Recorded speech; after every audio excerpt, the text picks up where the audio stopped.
Manning lets it fly. It's caught by Thomas.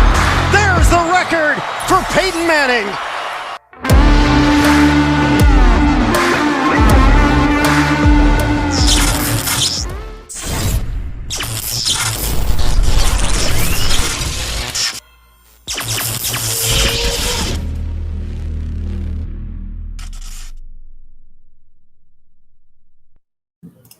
Saludos and salutations, Broncos country, and welcome to another exciting episode of Broncos Talk. I'm your host, Adan Diaz, and joining me, as always, to my right is my co-host at Richie. Richie, how you doing today, my friend? Not bad. How are you doing? I'm doing all right, Richie. Thank you very much for asking. And my friend, if there was ever a time to make it back on time, I believe you made it on time. Oh, man, I had a rough day at work, and for those of you who didn't know, I literally slid in during the intro, and I did the Kramer slide. For those of you who didn't see me do that, so that was I was cracking up because it looked more like the Collinsworth slide from Sunday Night Football. It was just like, I was like, all right, we got a show. But I'm so glad you made it here, Rich, because it makes my intro so much better. And, of course, it's always a pleasure to see you. Unfortunately, we only get to talk Broncos every single Tuesday, you and I. But, hey, as long as we get a chance to talk about our favorite team, I'm happy. But anyways, guys, we got a lot to talk about on today's show. And before we do, just want to give you guys a reminder for all of you those out there on the chat. Please make sure, on the live chat, please make sure to get your comments and questions out. Richie and I, we're going to try to answer every single question and comment to the best of our ability with whatever time is permitted. So if we don't get to your question or comment, please do not feel discouraged. You can reach out to us on our Twitter handles that you see on the bottom and ask us directly if you ever want to ask us any Broncos questions when we're not on the air. So feel free to reach us out there. Also, if you guys like what you see here on Broncos Talk or anywhere on the MHRT Network, please make sure to hit that like button, subscribe, and hit that notification so you get live notifications whenever we go live. Of course, on Tuesdays, you have Broncos Talk, which is today, and that airs at 7654 on Tuesdays. On Thursdays, we have the flagship show, which is the MHRT podcast, which airs every single Thursday at 7654. On Fridays, we have the Nothing Rhymes with podcast that also airs at 7654. And then on Sundays, or actually before every single Broncos game, we have our new show, which is The Neighborhood, which airs just before every single Broncos game. So, guys, make sure you don't miss out. We're getting down to the nitty-gritty of the season. So if you love the Broncos as much as Richie or anybody on this podcast does, please make sure you don't miss out. Otherwise, you're going to have to wait until next season to get more of that content. So without that being said, Rich, let's get into today's topic, or anyway, starting for that, which is the game against the Kansas City Chiefs. And unfortunately, Rich, the reverse psychology that you and our good friend Mundungus kind of threw at us last week in terms of prediction scores didn't pan out in terms of, if you pick the opposite team, then maybe we would win. But I got to tell you, Rich, it really hurts when you see one half of the team go out there, play their hearts out, and then the other half is just kind of, I wish I could say slow motion, but it wasn't even that, Rich. I mean, it was a total letdown. And unfortunately, it's the exact same problem that's been plaguing this team for the last 6 years. And that's that the defense goes out there, they put on a show, they go up against one of the toughest opponents in our division, and the offense goes out there and they just lay a huge egg. Mistakes were made on both the offensive and special team side of the ball. And I mean, got to give it up for the defense here, Rich. I mean, they went out there, they only gave up one touchdown for 4 quarters, and they had an interception. There was almost a couple of other interceptions. And there's also a call that we're going to get into later on, Rich, where I believe that the refs robbed the Broncos of in terms of possession. But I want to get your sentiment here, Rich, about what you thought of the game. This is, again, one of the reasons why I, by and large, have stood with Vic Fangio. When you look at what we did on the defensive side of the ball, I don't think it's any surprise to anyone that Vic Fangio is, everyone knows he's our defensive play caller. Everyone knows he does the defensive schemes and defensive game plans.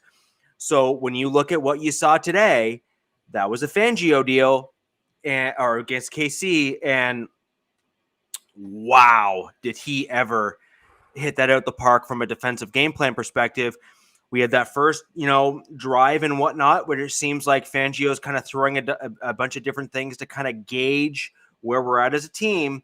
Once we get past that initial drive, he goes through, edits out the things that he knows are not going to work, and just kills it. So, look, the Broncos are the Broncos, and I'm going to be a fan for life, and it is just that simple as far as I'm concerned. However, I do think we all need to slow ourselves down and our critique of Vic Fangio, especially with some of the additional news that we've seen come out of the organization surrounding the fact that we have this weird reporting structure. So can Shurmur get fired straight up just because Fangio doesn't like him? It sure doesn't sound that way based on that reporting structure that we've been hearing about. So I think we need to perhaps give Vic a little bit more slack after we see him hold what we could easily say is the best team in our division to sub 20 points. And that's not the first time. Yeah, the only problem I have with Vic Fangio at this moment here, Rich, is the fact that he doesn't get on Pat Shurmur and this offense, because I will be the first to admit the defense so far has turned it around and they've played fantastic since the bye week. Let's not kid ourselves. This is the defense that we were expecting to see since week one. And I know, Rich, you and I have said that a couple of times in the last few games, but this defense is going out there, and it's not fair to them that, they're going out there and they're doing their fair share, and then they have to sit there and watch either Teddy Bridgewater throw an interception or watch the Broncos go 3 and out or watch special teams, muff a punt, kick return, and then they have to limit the damage that the offense is doing. Now, I will say that Teddy Bridgewater, it really hurts seeing this guy out there, Rich. And I'm pretty sure this is probably the only feather that sticks in George Payton's craw, because this is the guy that George Payton brought in when we all thought that it was going to be, Drew Lock year number 2.5, I guess you could say. And we were all pretty much a little bit optimistic. A lot of us didn't really want Teddy Bridgewater on the Broncos to begin with, but we gave him a chance. Those first 3 games, Teddy Bridgewater looked like a star. So, he had that just that veteranship that we so much need here in Denver. And then so far, Rich, it's like every single game, it's been a roller coaster. Since those 3 games, there has not been any consistency with Bridgewater. It's one week we badmouth him, then the next week we praise him, then it goes up and down. And we're getting to the end of the season, and there's little room for error, with every single game that goes here, Rich. So, and unfortunately, I wish I could say, bench him for Drew Lock, but Drew Lock unfortunately isn't the answer, as we've seen. And Brett Rippon, while there's been a lot of people calling for his name to come up and play, I don't think that putting in Brett Rippon now would solve anything. I know it would make a lot of people happy probably, but as much as people don't want to admit it, the Broncos are still in playoff contention. And as long as they can go and limit the damage, especially the offense, if they can limit the damage, they can win a playoff berth with a little bit of luck. But if they keep playing this way, Rich, then all bets are off, and we're looking at another offseason without playoff contention. So here's my take on that. So I still think Teddy is the best quarterback on the team overall. I think that's pretty hard to dispute. I think Teddy is the best quarterback on that roster. That being said, just like everything else, this includes Drew Lock, by the way, you need the scheme and you need the players on your team in order to run that scheme. So, for example, Drew Lock clearly was a better fit in the Rich Scangarello offense. He did better in it. He performed better, and he made better decisions in it. He felt more comfortable in it. Then he ended up with Pat Shurmur, which likes to run a 3 wide receiver set, which is far closer or more akin to, say, an Andy Reid style offense, which is that three wide or 11 personnel sets primarily. And then likes to run that power run style. There's a few zone runs in there mixed in, but generally speaking, power run style is the running game. Problem with that is the Denver Broncos drafted for multiple years in a row for a Gary Kubiak, Rick Scangarello, that offensive vein, which is more zone running, and you can often use lighter and less power heavy offensive guards, offensive centers, and you have a lot more motion in your offensive line, so you can get away with having less strong and less powerful offensive linemen. You cannot get away with that when you're running power style because, like in the name, you need to basically move other guys off the ball. So I say all that to say this. Teddy, I think, is the best quarterback on our roster, but I do not think that he is in a position right now where he feels comfortable in this offense or behind our offensive line because he knows what their limitations are. I do wonder if Brett might be a better option, not necessarily because I think he's a better quarterback, but because I think he's a fresher quarterback and may not have the same shell shock mentality that Teddy Bridgewater does right now. So we may see, because he has similar skill sets to Teddy, he might be able to step in and do a slightly better job just because he is not as afraid to get hit because he's fresher and he'll want to prove himself. Mm-hmm. EJ here has a comment here for us, Rich. He says, Peyton needs to build our offensive line, draft a quarterback, and hire a dynamic offensive coordinator that can develop a rookie quarterback and feature Pookie, who is a load and fire Tom McMahon. Now, I will say that even though our offensive line has its days where some weeks, some games they play better than others, Rich, I think our offensive line did a pretty good job, especially against that front Kansas City defensive front, because that was Kansas City's biggest improvement since a couple weeks ago. And if you guys watch that NFL around the NFL thing, Quentin Miners and Boone won the award for roughest run angry runs. Angry runs. Yeah. So I mean, Miners has just been a gem. He's getting better and better with every single game that goes by. So I can't honestly sit here and tell you guys that the offensive line was the problem for this past game, because it wasn't. I don't think it was, because there were a bunch of times where Teddy Bridgewater wasn't running away from his life like we would see with Drew Lock, or he wasn't running when he didn't need to. He put the trust in his pocket where it was. It was just, to me, that Teddy Bridgewater was kind of trying to live in the moment in terms of just like that deep ball. The only deep ball he threw to Courtland Sutton, that was a bad throw because that was double coverage all the way, and he was lucky that it didn't get intercepted. No, and Sutton stopped on that route. I know he stopped on that route, but it was also he let the coverage go by. So it was just kind of trying to make a play out of desperation. But then again, it was the only deep pass that Bridgewater threw all night. So at the same time, there was another comment here that says, from Chad, who says, I think that Pat schemed a pretty solid game, but Bridgewater just didn't have it. I'm not a Pat. I guess he's saying I'm not a Pat and definitely not a Bridgewater fan. It's just what I saw. And I get it. Not every quarterback is going to have a great game. Hopefully this was just one of those days for Teddy Bridgewater. But as the Boss Mundunga stated in a comment earlier, this is one of the negatives of Teddy that we're seeing. But hopefully, Rich, it's not a negative Teddy that we are going to continue seeing as the season goes on. So I broke down a little bit of when Teddy was in New Orleans, and this is kind of what I'm referring to as playing to your player strengths. In New Orleans, they have an offensive-minded head coach, and I don't necessarily think that we should change our head coach because I actually really like Vic Fangio. But when you look at the way that they schemed for Teddy Bridgewater, they schemed a lot of shallow and intermediate crossing routes. They schemed a lot of things that would allow Teddy to have multiple targets that were in the center and middle of the field or just to the outsides and that kind of, in those early crossing patterns. And when you look at the passing differential in terms of yards down the field that he has this year versus when he was in New Orleans, it was huge. So the gap in terms of yards that they're trying to get Teddy to throw this year versus when he was in New Orleans is, I think it was like average of like 30 or 40 yards, like 30 yards or 20 yards difference between the two. It was something pretty substantial. And that's a problem. That means you're not playing to your quarterback's strength. So Teddy does not have an incredibly quick arm or powerful arm like, say, a Drew Lock does. However, you need to get those intermediate routes and those shallow routes to give Teddy quick outlets to get the ball out of his hands fast. And where he already knows where he's going with the ball, then he doesn't need to hold on to the ball for 2.7, 2.6, 2.8 seconds, where, our offensive line simply and obviously cannot hold up that long. Yeah, and you know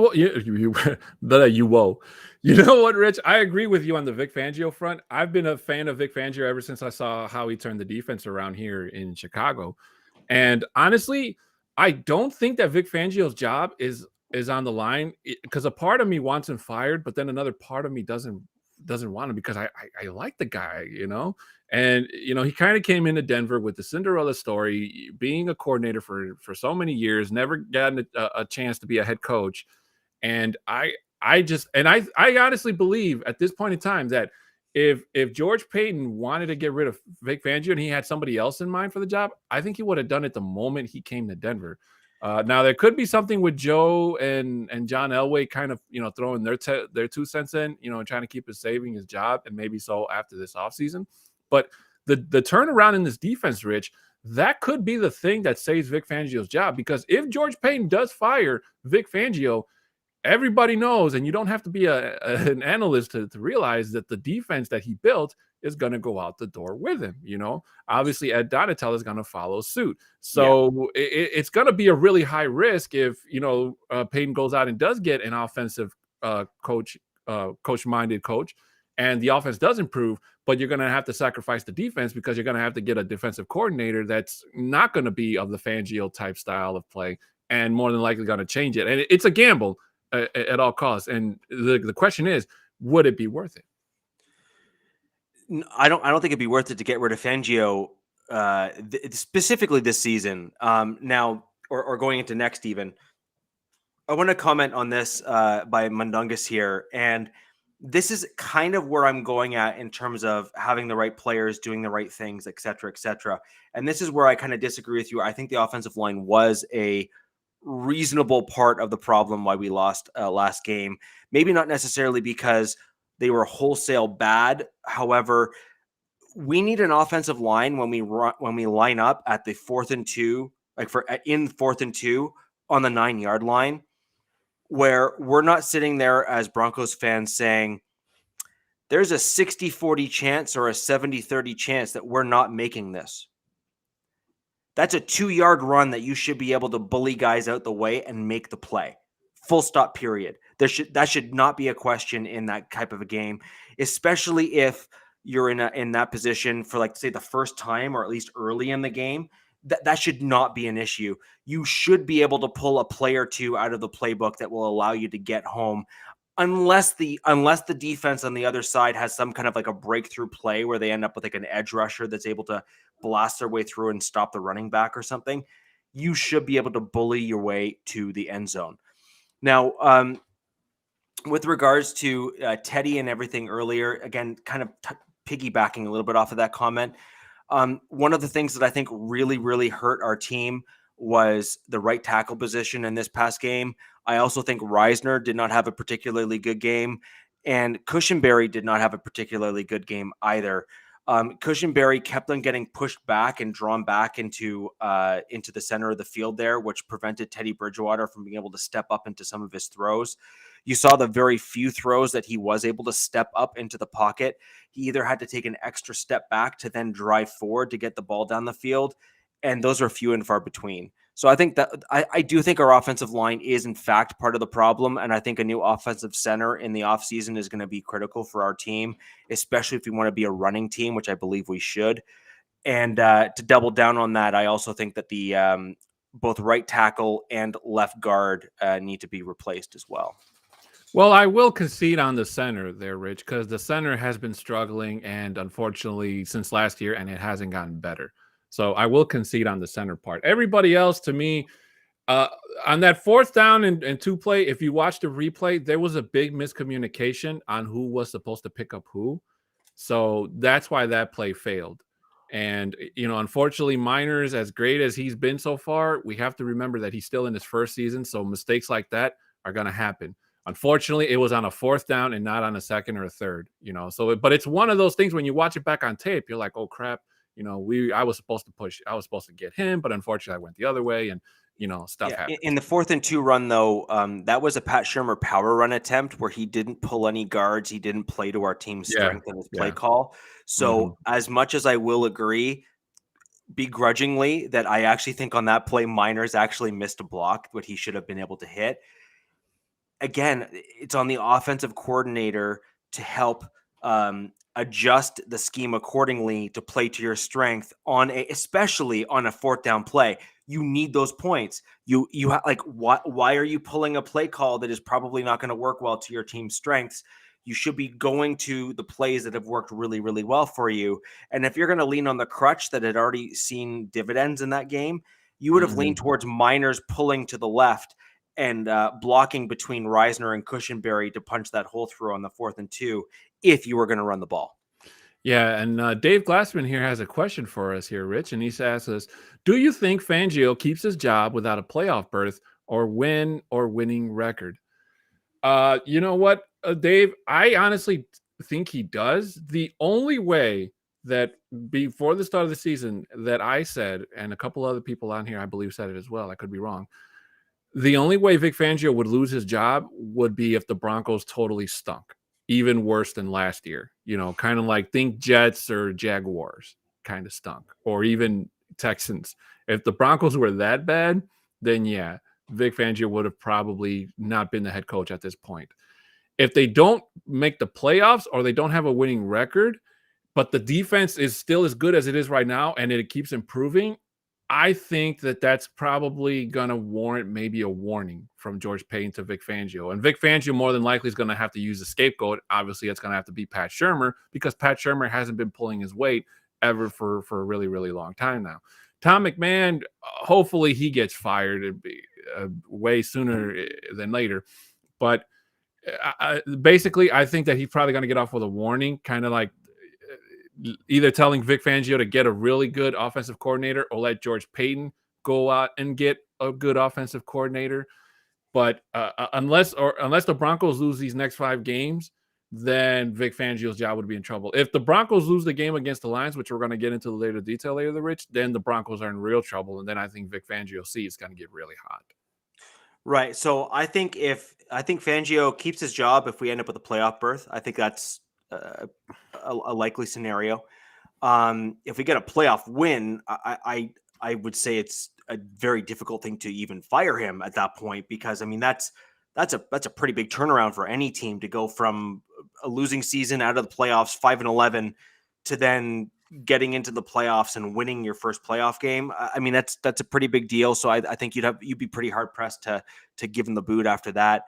And if he has a losing record, though, I think that's where it really becomes a really interesting discussion. I think that's where you can start kind of getting into the Broncos have already shown history of firing John Fox after having a winning record and then going one and done in the playoffs. So I think there is some precedent there where the Broncos can basically say our standard is here and you are still here. That being said, the Broncos do have such an interesting internal organizational structure at the moment because we don't have an owner and because we don't have that traditional linear top-down structure, that it's quite possible that even with a losing record, like was an 8-9, for example, that would be such an improvement over what we did last year. And to your point, if the defense at that stage still looks like it's looking right now, I think Paton would be doing him and our team a disservice by firing Fangio. Yeah, and you know what? Going back to what you said, Rich, I mean, we kind of have to be careful with this whole owner thing because we could get somebody that, will come in here and be like the next, like Jerry Jones, that wants to be not just the owner, but he wants to play every single part of the personnel except the players on the field. So while it sucks that we don't have an owner, it has its pros and cons, so to speak, Rich. So we kind of have to, but that's another issue for the future. We kind of have to deal with what we got now. And the thing that I love about George Paton and hate about him at the same time is the fact that he's kind of like an owner where, even though he's a Bronco and he doesn't have the same orange colored glasses that a lot of us fans are, like Von Miller. I don't think any Broncos fan would have even thought about trading Von Miller, but he went out and did it, or go out and gotten Teddy Bridgewater. But the draft picks that he made, Rich, make no mistake about it, were excellent. They were on point. Javonte Williams is going to be a star. Melvin Gordon's future in Denver is more than likely done.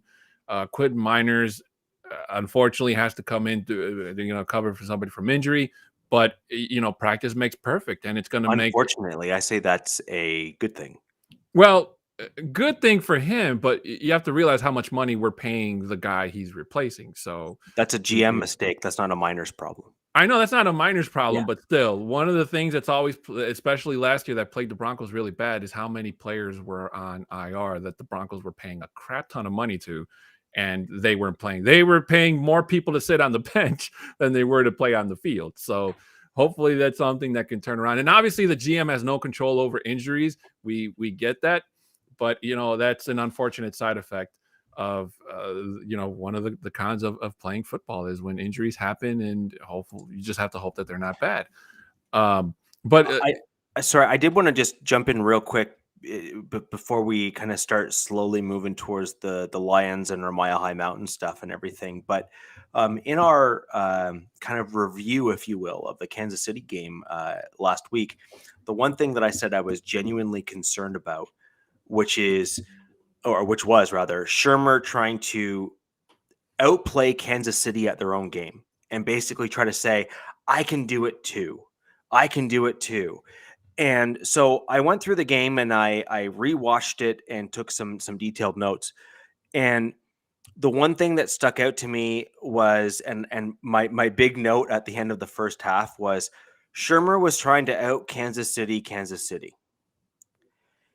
And we already saw what worked for us when we were playing Herbert in terms of the offensive side of the ball when we were actually doing well, was pulling guards, which we started to see a little bit. It was sparing in the KC game, but most of our big runs were as a result of the pulling guards. And against the Chargers, what we also saw was more and a heavier dose of either 2 or 3 tight end sets. What we saw versus Kansas City was in the first half alone, there was 25 11 personnel sets, which is the 3 wide receiver sets, and 8 total. Count it, 8 versus 25 of either 2 tight end sets or 3 tight end sets. And when we as Denver Broncos typically run the 3 tight end sets, the third tight end is typically used as a fullback in those situations. So 8 plays in total where we ran multiple tight ends, and 25 where we ran 3 wide receivers and 1 tight end. And that's basically the style of offense, which is the 3 wide receivers and 1 tight end that Kansas City likes to run. But the difference is we don't have a Tyreek Hill, we don't have a Travis Kelce, and we don't have the offensive line that Kansas City does to run that style of offense in terms of pass protection. So why on earth are we trying to outplay them at their own game when we should be playing our game and force Kansas City to play to us, not us play to them? Yeah, and you know what? Just to go into the recap of the whole thing, even though on the headline it says Kansas City beat Denver, in quotations underneath it, it should say Denver beat Denver, because that's exactly what happened. Yeah. The Broncos were not able to take advantage of a Kansas City offense that's just been playing really crappy all year. I mean, if you look at all the blunders that the offense made out there, the blunders from special teams, giving up the Kansas City. I mean, it really sucks, Rich. And hopefully the guys today and yesterday, when after they see the tape, they burn it, because when Kansas City comes back to Denver at the end of the month, obviously it's going to be a lot different, because if Kansas City makes a playoff berth, more than likely they're not going to have Patrick Mahomes. They're not going to have a lot of their starters out there. And, maybe it'll be the only time Denver wins a game, because more than likely they're going to do runner plays that, are going to be like, okay, it's whatever. But hopefully that's not the case. Hopefully the week 18 matchup matters something, even if it means that the Broncos can spoil, playoff positioning for the Chiefs. I don't know. But one thing's for sure here, Rich, and Teddy Bridgewater let this team down. And you saw it in his face after he threw that pick 6. I mean, it just looked like one of those desperation throws. And I've always said, if you're going to make a desperation throw, heave the ball down the field, make it so it feels more like a punt. I honestly don't. I saw that play back. I don't know what he was looking for. I guess he didn't see Sorensen coming in at the last second. But even if Sorensen wasn't there, that player was very well covered. So even if that player catches a ball, the Broncos are not even nowhere near the yellow line for turnover. So, I mean, it was just bad play calling all around. And it just needs to change here, Rich. And the tackle attempt, hey, I'll give it to Bridgewater on that. At least he tried this time. Obviously the quarterbacks and punters they're not meant for that type of on contact. They're not taught how to tackle people. correctly, like defensive linemen and linebackers, and hell, even cornerbacks are. But at least he tried. He didn't move out of the way. He tried to stop Sorensen. And let me just say, I hate Sorensen probably more than anybody, and I almost wanted. Hey, he tried. He tried. I call that trying, Dave, because at least he tried. Whereas with the Eagles one, he just moved out of the way. Your thoughts, Rich? Well, Bridgewater versus the Eagles did a pump fake. And that is not a football move, nor does it count for anything other than the fact that you're going to make a low light reel. So yeah, at least he put himself in the way. Now that was really what our big issue was versus the Eagles, is that he didn't bother trying to do anything. So I think you do have to look. He's not going to go out there and pull a Mac Jones, because I don't know if you saw Teddy midway through the game, but he is like 60. He's maybe 40%, 50% of his normal self. He is not well. He is clearly hurt. In fact, it would not surprise me in the slightest if we find out that he's actually hiding an injury and has to go for some kind of like minor surgery after the season. He just does not look right out there. That being said, and I'm gonna hold true for all of the Denver Broncos fans that want to rake Drew Lock over the coals for making bad decisions and making bad throws and throwing interceptions and throwing picks and losing us games and all this other stuff. If you're gonna put Drew Lock in that category and make comments about Drew Lock about those things, then you need to make the exact same comments about Teddy Bridgewater when he makes the same bad decisions and same bad throws. If but anything, you should have higher expectations for Teddy Bridgewater, simply because he is a veteran quarterback and frankly, at this stage of his career, should know better. Mm-hmm. So I'm not going to hold Teddy to an even higher standard than Drew. I'm simply going to hold him to the same standard as Drew. I think our offensive line has made both Drew and Teddy, given the Pat Shurmur scheme, hesitant and not step up in the pocket or climb the pocket, however, kind of wording you want to use. And I think that is putting our team at a disadvantage. I think ultimately what we need to do is start running the scheme that fits our players. And I believe that either Teddy or Drew, maybe even intermixing them, because Drew certainly does have a stronger arm, which lends itself better to deep throws, because the power that you have there, you end up with a diminished opportunity of it getting picked because you have higher velocity on the ball. And in the red zone with a stronger arm, you also end up with less opportunity for the defenses in order to pick that ball. In fact, we saw a drop by Tyreek Hill because Patrick Mahomes didn't lay off the pass on an intermediate throw, and Tyreek Hill went to catch it, and it went so hard through his fingertips he couldn't stop it. And in fact, it was almost intercepted. I think it was actually either Surtain or Simmons. I can't remember who was there. Mm-hmm. It might have been Jackson. I can't remember. But anyways, you cannot have disparaging or differentiating levels of expectations for both Drew and Teddy. And if you're going to hold Drew to those standards, hold Teddy to the same ones. Very much agreed, my friend. And now, Rich, what's it time for? Can you remind me? There ain't no mountain high enough.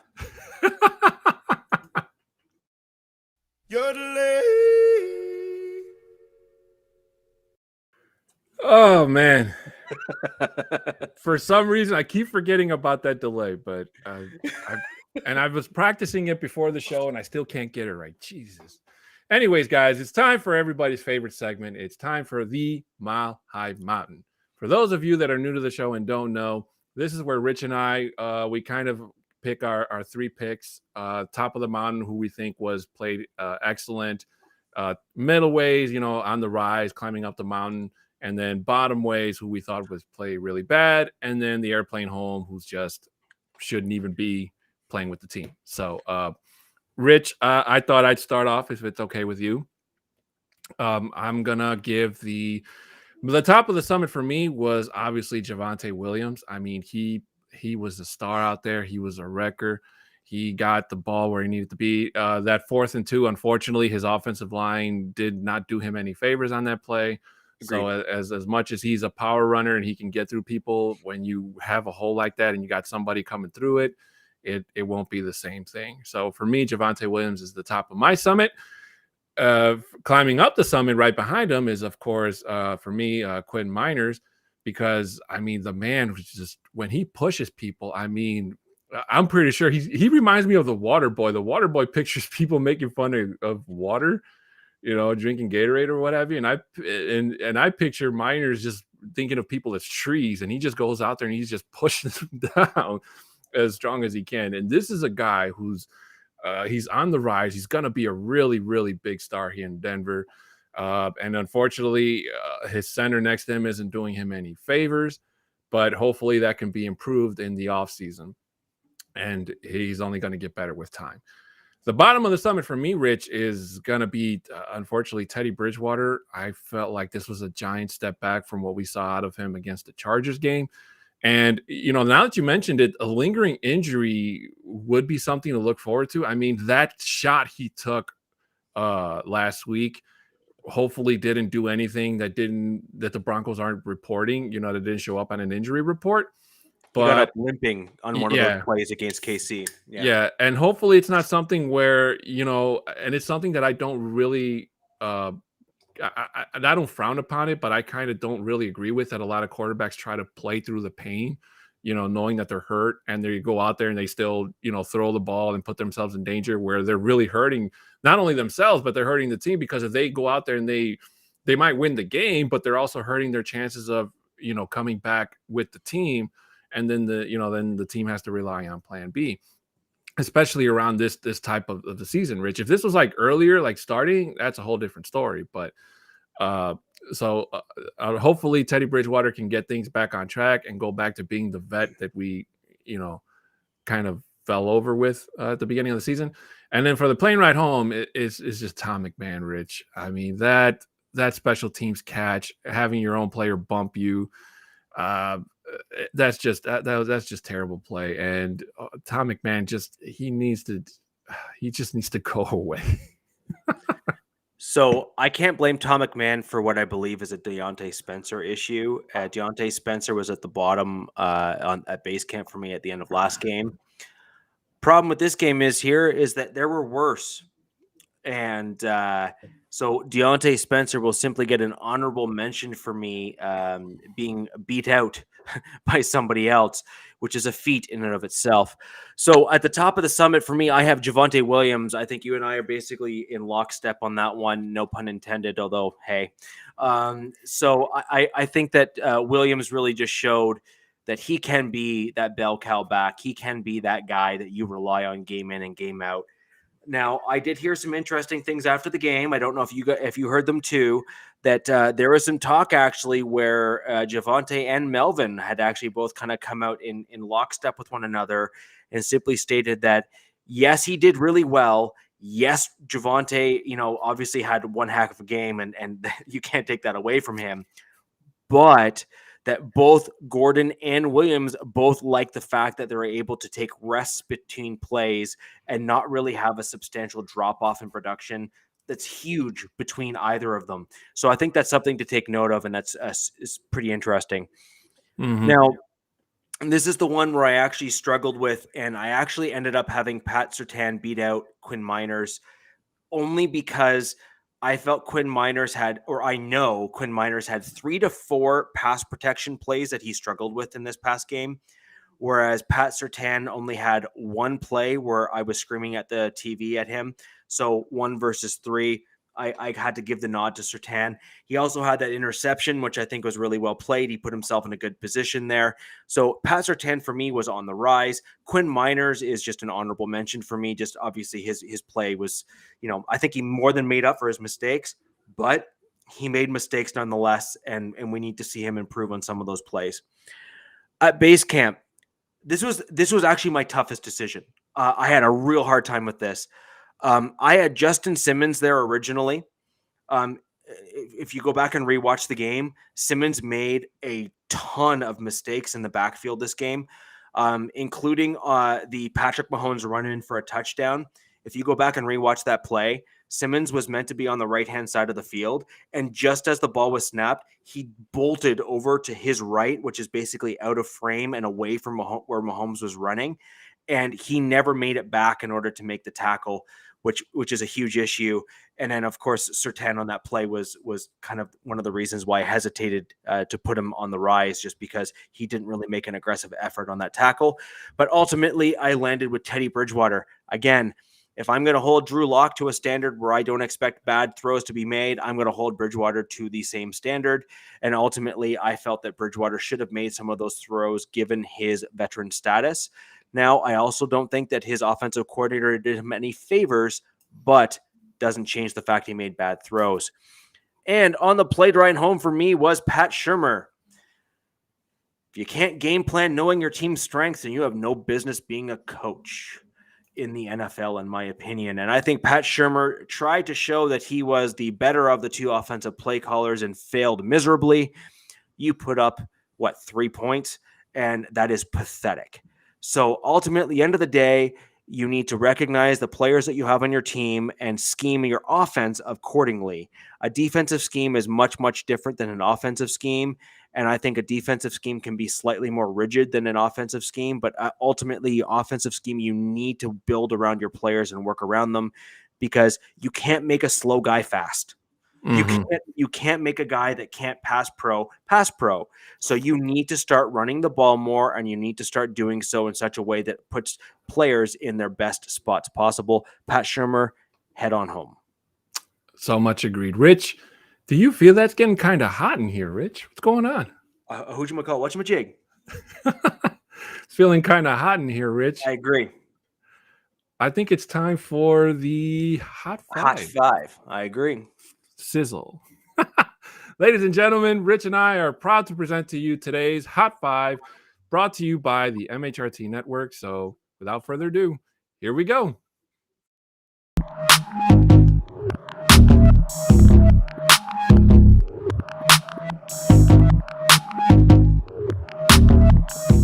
Hey, this is Jeff Risden from Lions Wire from USA Today.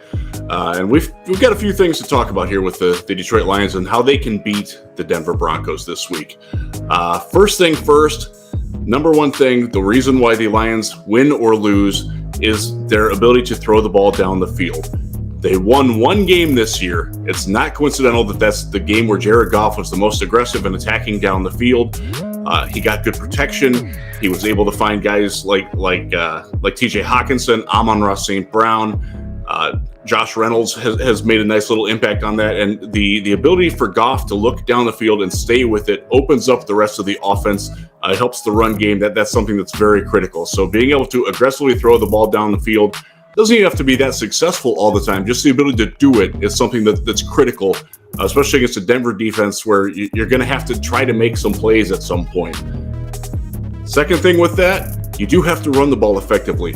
We're not sure about Deandre Swift this week with his shoulder. It doesn't sound promising, but we're not. He's probably going to be doubtful for the game, and I wouldn't expect him, but if he does come back, he does bring a different dynamic and weapon to it. Jamal Williams is a very good between the tackles runner. The run blocking up front is exceptional. It's something that the Lions devoted a lot of time and resources to this offseason, and it's paying off. Penei Sewell at right tackle, Halapula Vaitai at right guard have both been really good in the run game. Jamal Williams is a runner who's got some vision, and it does set up play action very well. So those two things sort of go in hand. Special teams. Got to bring that up early with the Lions. They have the best punter in the league in Jack Fox. He has the all-time NFL record for the highest gross and net average for the first 100 punts of anyone's career. He's a Pro Bowler. He's going to be an All-Pro this year. He's phenomenal. Khalif Raymond as a return man has been successful to some point as a punt returner. Godwin Igwebuike as the kick returner also has shown some success. The big thing is the coverage units. They've been pretty good. They suffered a little bit against Minnesota. They were without their top gunner, Bobby Price. That's something to watch. If Bobby Price can't go, that does impact negatively the Lions' special teams. Kicking has been a real issue. This is a team that has lost 3 games when the opponent has kicked a last-second field goal. Unfortunately, the Lions, they're on their 5th kicker this season. Riley Patterson, the rookie from Memphis, seems to be doing a pretty good job. He hasn't missed a kick in 2 weeks. He's pretty good on kickoffs, but that is an area where there's always trepidation in Lions land. Are we going to give up a big return? Are we going to miss a field goal? Is somebody else going to kick a career-long field goal, which has happened 6 different times this season against the Lions? That's certainly something to watch out for. Defensively, the pass rush is not great, but they do bring extra pressure. Aaron Glenn, the defensive coordinator, is good about attacking up the gut. Alex Anzalone, Derek Barnes, the off-the-ball linebackers are pretty good blitzers. Will Harris, one of the safeties who's not really good at much of anything in football things, I hate to say, he can blitz a little bit. And the ability to bring pressure on that, to not let Teddy Bridgewater get comfortable, to not let the interior runs for the Broncos get some success, because one of the things that the Lions do, they do run blitz exceptionally well. And they've done a pretty good job of limiting most running backs and most running games that they face this year. They play the run on the way to the pass very well, but they do need to get a better job of impacting the passer. Charles Harris is coming off of a game where he had 2 sacks, 7 pressures, former first-round pick. He's washed out at a couple different places. He's really revitalized his career. He's a definite key to the game. He can win with speed on the outside. He's also shown that he can crash inside lately. That's been a huge asset. He is the best pass rusher on the team. They don't really do a lot with just the other guys. Rookies, Aleem McNeil on the nose, Leva Onwuzurike at defensive end. They're solid, they're growing, but they're not the threats that the Lions defense needs them to be yet. Last thing, getting turnovers. The defense thrives on it. It's a young secondary, young corners. Amani Oruwariye has developed into one of the league's better ball hawks. Rookie Jerry Jacobs, undrafted rookie from Arkansas, has been phenomenal. Played well above his pay grade. Has played better than some first and second round cornerbacks this year as the other outside starter.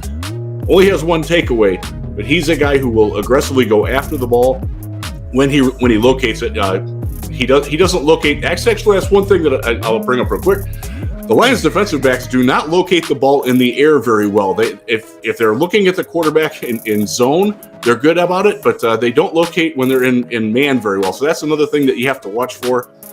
If the Broncos can get some guys down the field, the safety help isn't great to the outsides. So getting an interception, getting some pressure on it, those two things, they sort of go in hand. Broncos fans know that very well. That's a definite key for what the Lions need to do this Sunday to pull off the win. It's not going to be easy. Denver is the type of team that's going to give them trouble because they're fundamentally sound on defense. This is an offense in Detroit that just doesn't threaten all that much. It's going to take a big play or two, an unexpected big play or two from Detroit to make it happen. And it's happened a couple times this season, but remember, this is a team that did not score over 20 points in regulation until last week, other than the game in week 1 where they fell behind 38-10 and then scored the last 16 points. It's not a great offensive threat. We're hoping that it will loosen up a little bit, but it's not going to be an easy one for Detroit.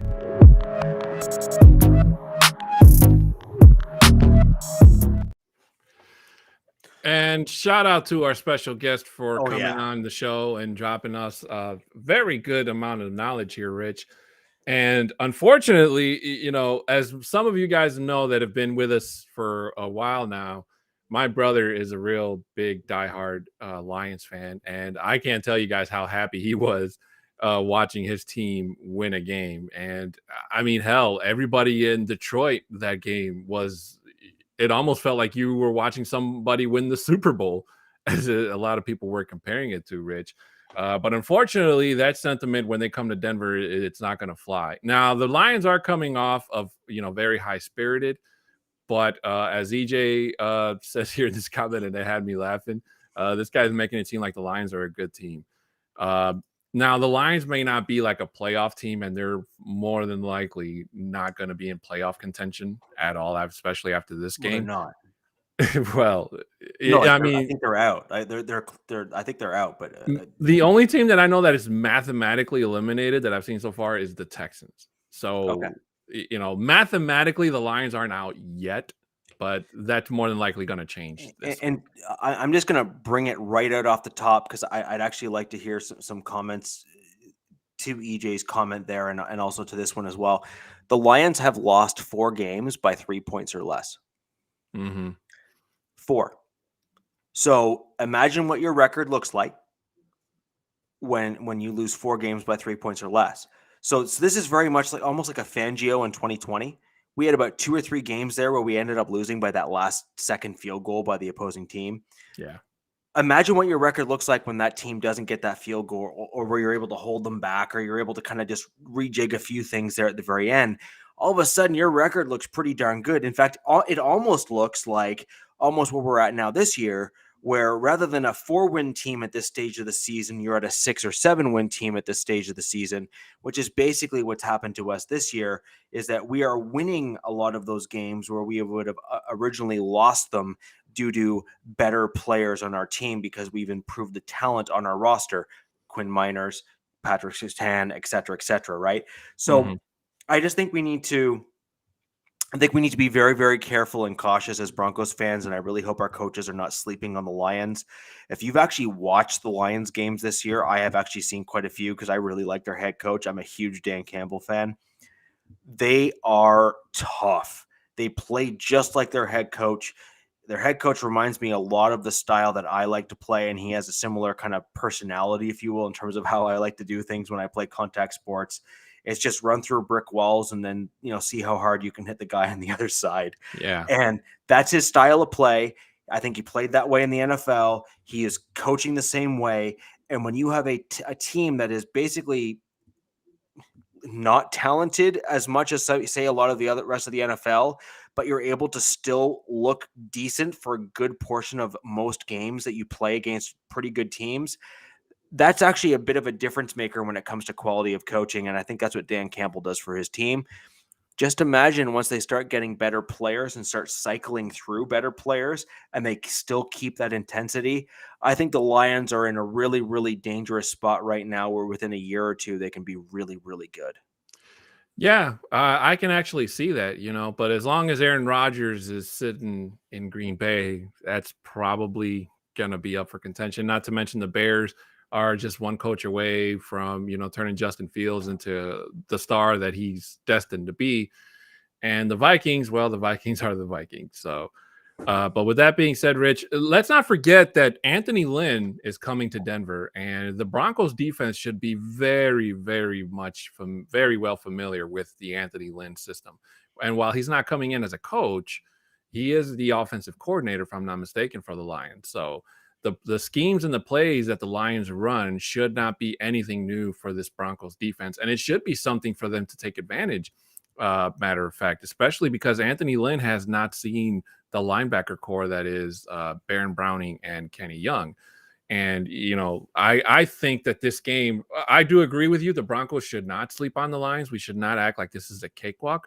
But at the same time, we shouldn't take it like, like they're going up against the Bucs or the Cardinals or one of the really good other football teams that the Broncos have. I mean, they faced the Steelers, they faced the Ravens, and I don't want to say the Raiders or the Chiefs because I hate those guys, but they've also faced them once. So this game, like we saw with Kansas City, the problem with the Broncos wasn't necessarily our defense; it was the offensive production. Yeah. So when you look at the offense of the Lions, and even Jeff said there is that their offense had like a couple good plays and stuff like that, and they played pretty well the last game, but by and large, they've had some issues with some of those like downfield shots and that kind of stuff. And I think that's true. They've got a pretty decent running game because their offensive line is not bad. They're pretty good in quite a number of the spots across their offensive line. That comes from the grit as well. Like that's the style of play, right? If you can run the ball and have that gritty style, you can actually put out a pretty good offensive line unit because they kind of all feed off of that type of energy. But what the issue that I have isn't necessarily defense, is we have to go against their defense, and their defense is gritty the same way their head coach is. And our offense have shown, a la Kansas City Chiefs, that our offensive coordinator in some respects cannot get of his own way. And if he continues to try to run play styles that don't necessarily fit our team, and the Lions are going to exploit that, we could actually be in for a pretty long day. And frankly, I think many Broncos fans, if we end up losing this game, will be quite embarrassed by it. Yeah, I lost my train of thought. But basically, I guess you could say that it's a miracle that that Pat Shurmur this past Monday wasn't in the unemployment line with Joe Brady and the former Jason Garrett. So, but a loss to the Lions, I could not imagine them being happy with Pat Shurmur letting him walk back into Broncos headquarters that following Monday if that were to happen. So hopefully the Pat Shurmur can find whatever magic he brought against the Chargers, he needs to bring, from now on. The offense kind of got away from running, they kind of away from running screens. And I don't know where I read this, but you got Tim Patrick and Courtland Sutton and Jerry Jeudy. Through those three guys are nowhere. They don't have to jump for the ball. They're really, really tall guys. If you put the ball where it needs to be, where the cornerbacks can't get it, you got to give your wide receivers a chance to make a play for the ball, Rich. Right. And you can't just do it once every single quarter. If you have to be able, Teddy Bridgewater needs to be, he's the vet. He should be able to, be able to read the coverage, know who's going to be able to drop where and who's going to be open and just make a play for the ball or give his guys a chance to play for the ball. And Pat Shurmur needs to show his job is literally ticking in Denver. And I don't see any way that he can save his job. Honestly, I just think that especially if the Broncos offense goes out and plays exactly like that, and it has to be Broncos defense forcing turnovers, getting a pick six, or depending on McManus to hit, 3 or 4 field goals for the Broncos to win a game, that should more than likely be an easy way out for Shurmur, out the door. Right. So, I mean, the other thing we also need from guys like Sutton is we saw him in our loss to KC on that deep route that you were referring to where, earlier in the podcast with regards to Teddy taking that deep shot. Well, I mean, Sutton I don't say gave up, but that's the wrong word. He slowed down near the top part of that route, and it allowed that ball to sail long when if he had kept going and followed that same trajectory and path, he would have been there right around where that ball landed. And at first, I actually saw the same thing that you had kind of stated earlier, where when it was live at first glance, I didn't see that initial slowdown, kind of at that kind of skip or half step that he did to kind of slow down that route. And then when I watched the replay, I realized that he actually did slow down on that route. And you can't do that. I mean, you literally just got paid a pretty substantive contract by the Broncos to extend you past, this year into the next 3 or 4 more. And you can't do that. You have to keep going. You have to earn that money. And interestingly enough, Emmanuel Sanders was a huge proponent of that. I don't know if you saw him and Peyton Manning working together on stuff like that. And Peyton Manning was always pushing his receivers. Is even if you're not getting the ball, you need to run the route like you are going to get the ball. Yeah. Because what will end up happening is that the team will get used to trying to cover you a certain way. And then you can build a route off of another route. And then you can build a play off of another play.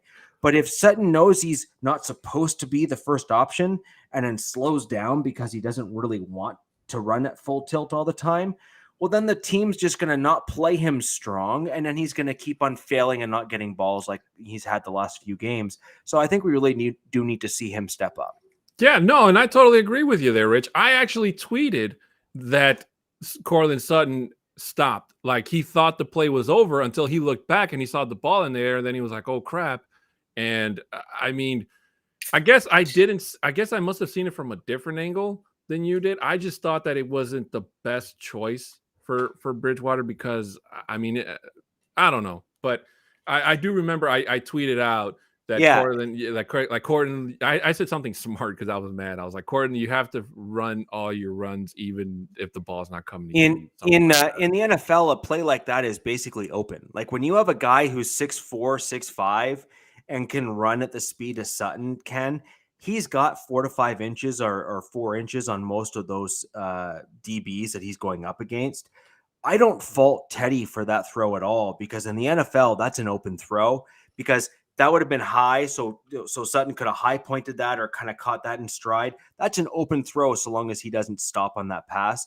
But we need to see him actually continue that route against the Lions. We need to see Tim Patrick basically just continue to doing what he's doing now, which is, play hard like he's doing on most plays for us. We need to see that. Now, I do want to keep correcting what I'm seeing here in the chat. Weatherly has a proper name, but we don't use that name here. His name is the Angry Aviator. We need to see that nonsense stop. So we need to see the Angry Aviator on the field more. I do agree with that.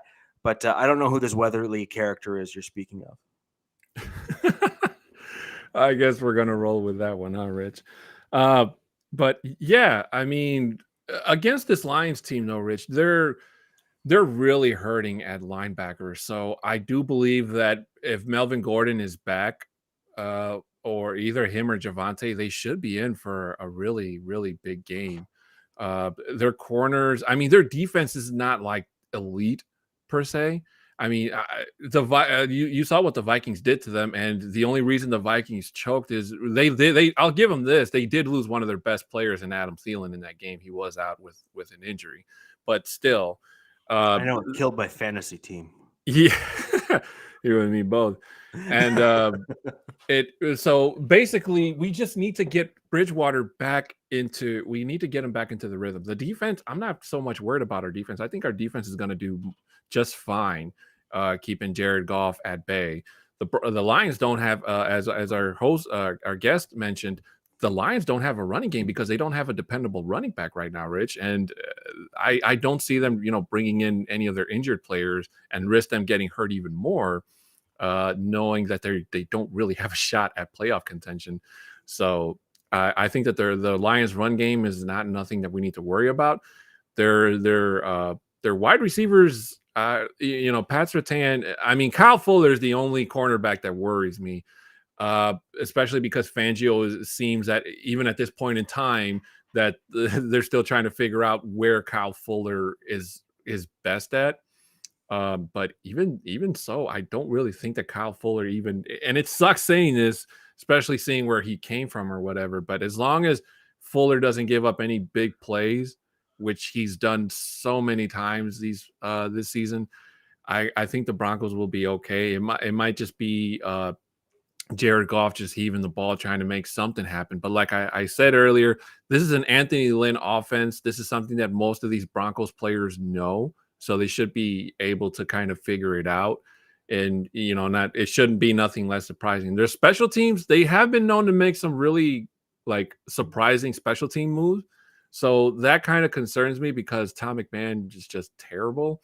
So hopefully the Lions don't do any trickery on 4th and down when they try to go for it. I mean, they really have nothing to lose at this point, Rich. But, whatever surprises that Dan Campbell and this team have coming into Denver, that's the only thing that worries me because they're probably more than likely going to target either our offense or our special teams, which at this point they know is our biggest weakness.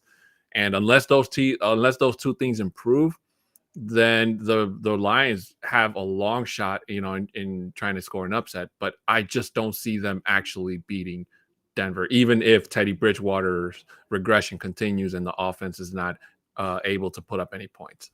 So I've long been a proponent of having a returner for us being a running back.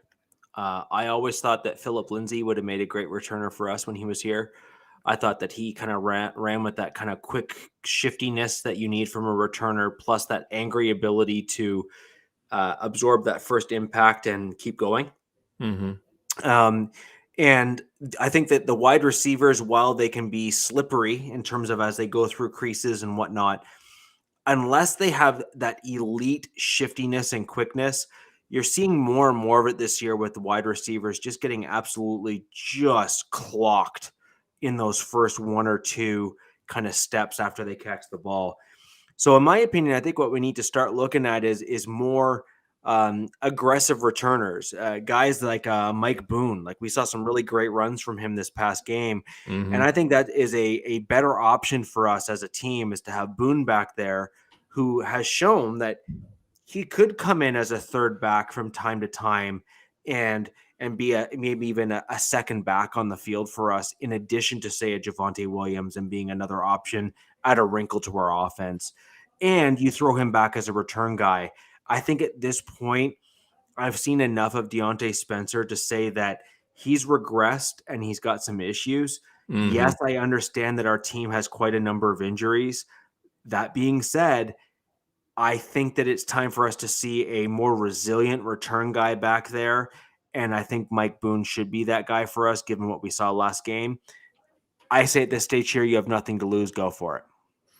No, I totally agree. And it kind of sucks because a lot of us were kind of scratching our heads, Rich, at the just before the start of the season when we saw that Deontay Spencer beat out a couple of players that we felt were more worthy of a roster spot than Deontay Spencer. But we have to be optimistic at times. And we were kind of hoping like, hey, maybe he's going to play better. Maybe special teams is going to make a turnaround. But unfortunately, that hasn't happened.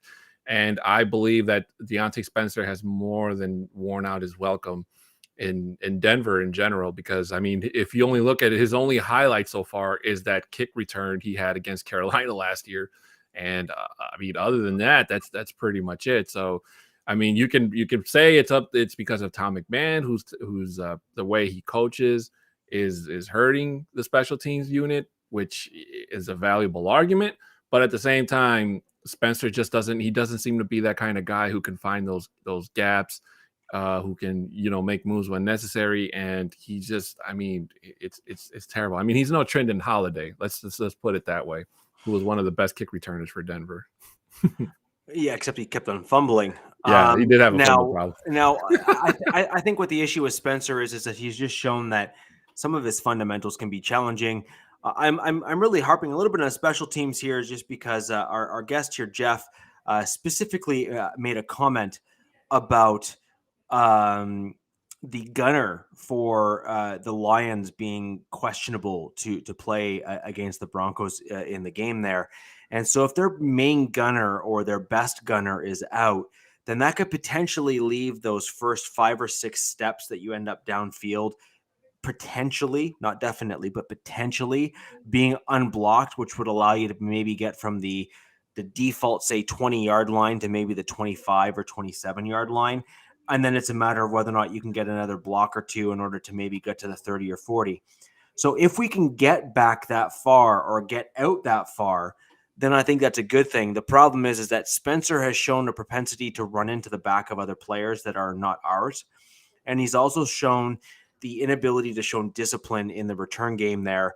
And discipline is incredibly important. For example, if he had called for a fair catch in that game versus Kansas City, that play wouldn't have happened because him getting hit wouldn't have mattered.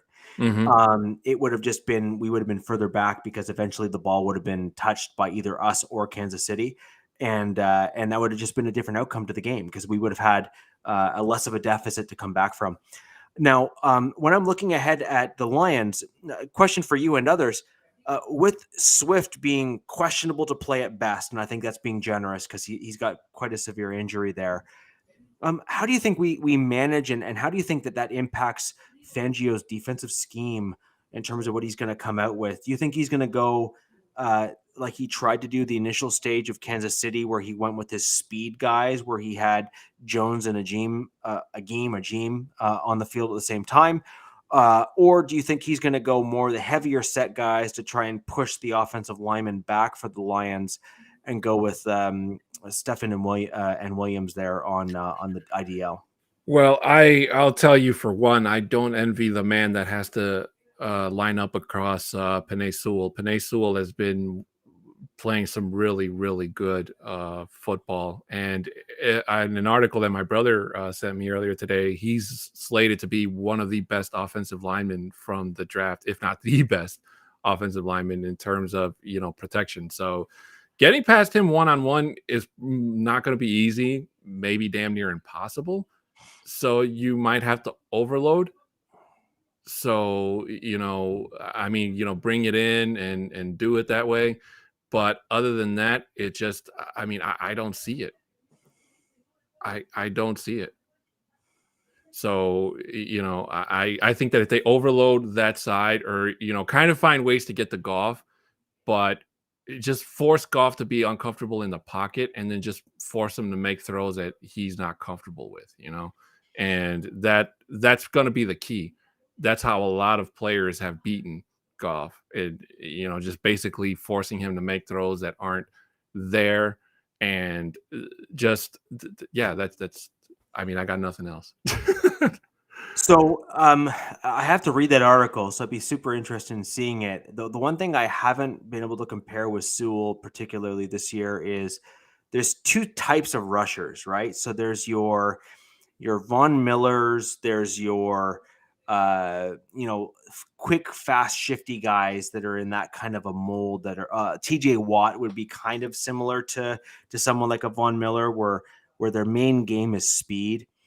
Then you end up with guys that are kind of in the mold of, say, a Bradley Chubb or even someone like a Khalil Mack, those types of guys that are more of a power style rusher as opposed to that speed style rusher.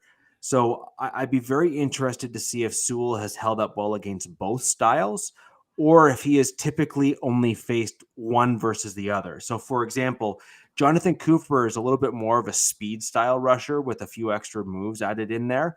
So I do wonder if maybe Sewell has done really well against maybe, say, the Bradley Chubb types, because those tend to be the ones that kind of make their way to the north, right? And then maybe he won't do quite as well against a guy who's shiftier, quicker, and has a little bit more speed and shimmy to him, like a Cooper. And maybe you throw Cooper over to that side. Or Weatherly is another example of a guy who's kind of right in the middle, where he's not really small, he's not really shifty and quick. He's like kind of right in that middle lane. And I wonder if maybe Weatherly could also do well just from a technique perspective against someone like Sewell, just because Weatherly is shown to have very, very sound pass rushing technique. So I think those two guys for me, Cooper and Weatherly and Chubb, like those three guys actually, to see which one has better luck against Sewell. And then you throw the other guys over to the other side.